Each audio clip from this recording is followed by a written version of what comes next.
Assista agora uma mensagem vinda direto do coração de Deus para o seu coração, com o presbítero Cláudio Duarte. Esta mensagem vai impactar a sua vida.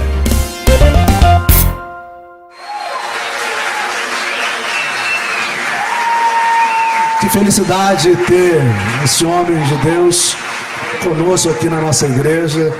Eu acho que ele está querendo mudar de Xerém para Teresópolis, não é?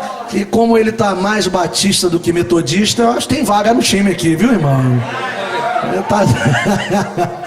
Vamos estender as mãos aqui, vamos abençoá-lo. As duas mãos, diga assim: presbítero Cláudio, nós te abençoamos em o nome do Pai, do Filho e do Espírito Santo. Quero dizer ao irmão e à sua família que a Igreja Batista Monte Hermon, em Teresópolis, se sente muito honrada e privilegiada de tê-los entre nós nesta noite. Deus abençoe. Amém. Graça e paz, irmãos. Amém? Amém. Graças a Deus, para mim é um prazer estar novamente com os irmãos aqui. Eu me sinto muito honrado de poder estar aqui com os irmãos. Hoje eu estou, eu vou pedir para ficarem de pé. Eles são meio tímidos. Eu quero minha esposa e meus dois abençoadinhos ali. É só a família aqui. Amém. Esses dois rapazinhos podem sentar. Amém. Amém. E eu quero falar sobre família hoje. É uma palestra que eu gosto muito de ministrar. Às vezes a minha esposa fala, ela que ouve sempre, às vezes diz: meu filho, pelo amor de Deus, tem misericórdia, porque sempre está indo comigo.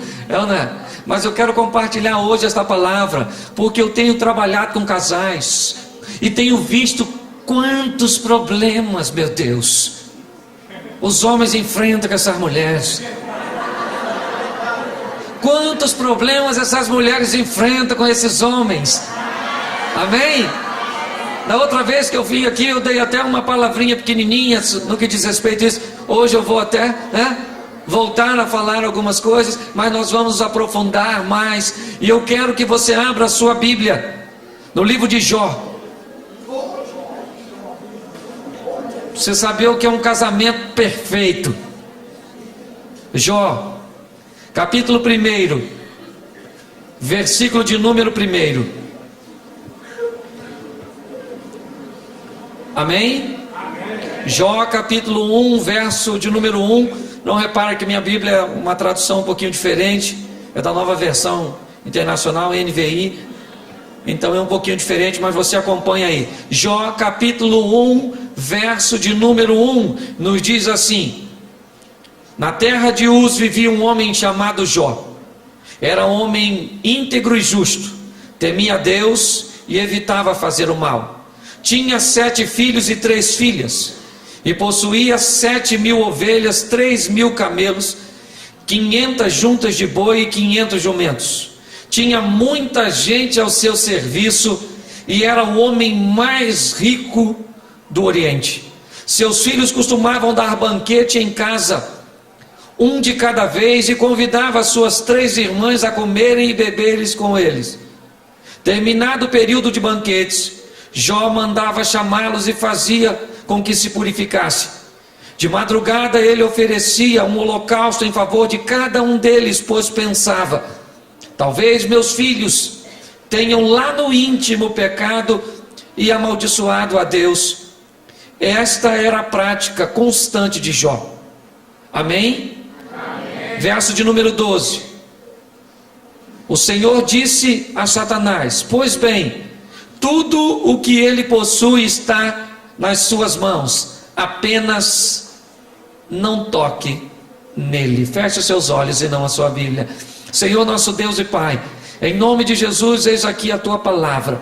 Nós queremos, Senhor, continuar ouvindo a tua voz. Fala conosco pelo poder do nome de Jesus. Amém. Amém? Amém. Nós vamos observar aqui, vamos começar por aqui, porque eu já vi muita gente falando deste casamento, desta família.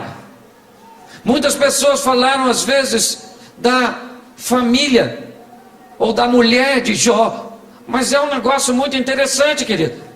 Olha a estrutura desta família. O texto nos diz que ela era uma família de um homem que tinha um posicionamento diante de Deus. Inicialmente define o caráter do chefe da família. Depois nos diz que era uma família grande, 7 rapazes e 3 moças, 10 filhos tinha Jó. Uma família de 12. O texto continua nos dizendo que aquela família era uma família rica. Olha bem. Então aqui nos dá a característica dessa família.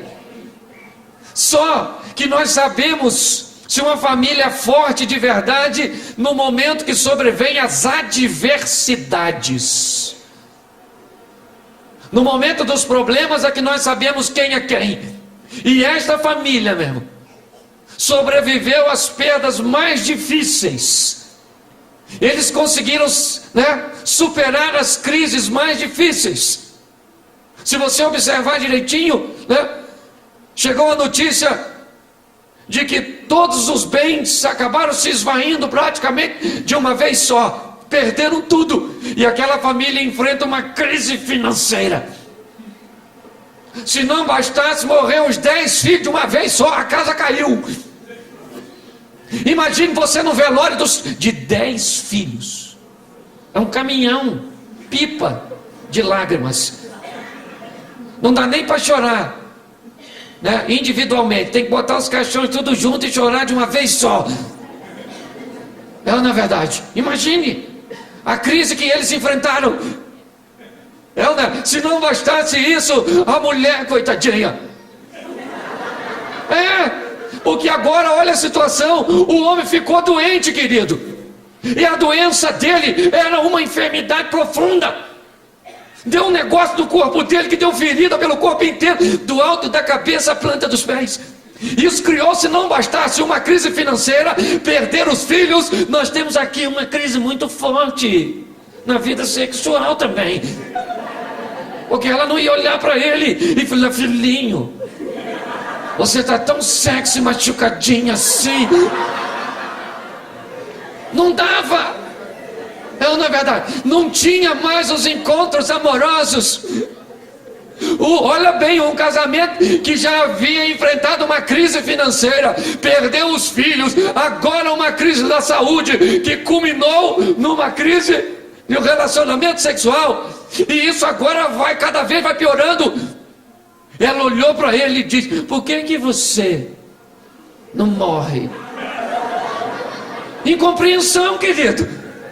Olha bem, ele também não deixou barato. Falou: você é doida, mulher. Você é doida.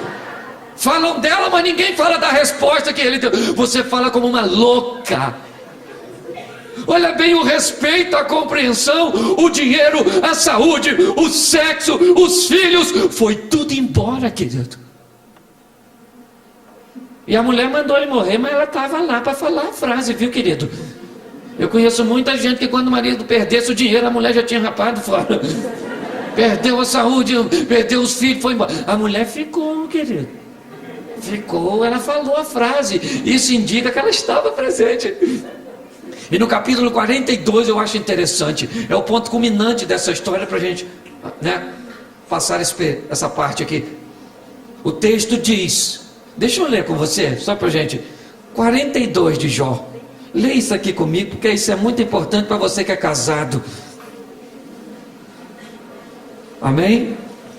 Capítulo de número 42 de Jó. Verso de número 13. Amém? Teve também 7 filhos e 3? Meu irmão, presta atenção aqui. Depois de tudo isso, no final, ele ficou rico em dobro. Se você ficasse rico, o dobro do que você perdeu, o que você falaria para a mulher que mandou você morrer quando você estava doente? Talvez você falasse: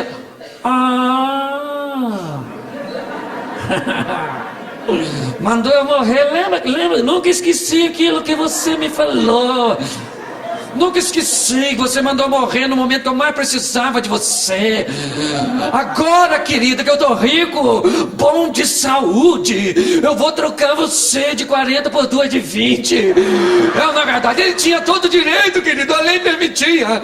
Mas o texto não nos diz isso. O texto nos diz que Jó compareceu pelo menos mais 10 vezes.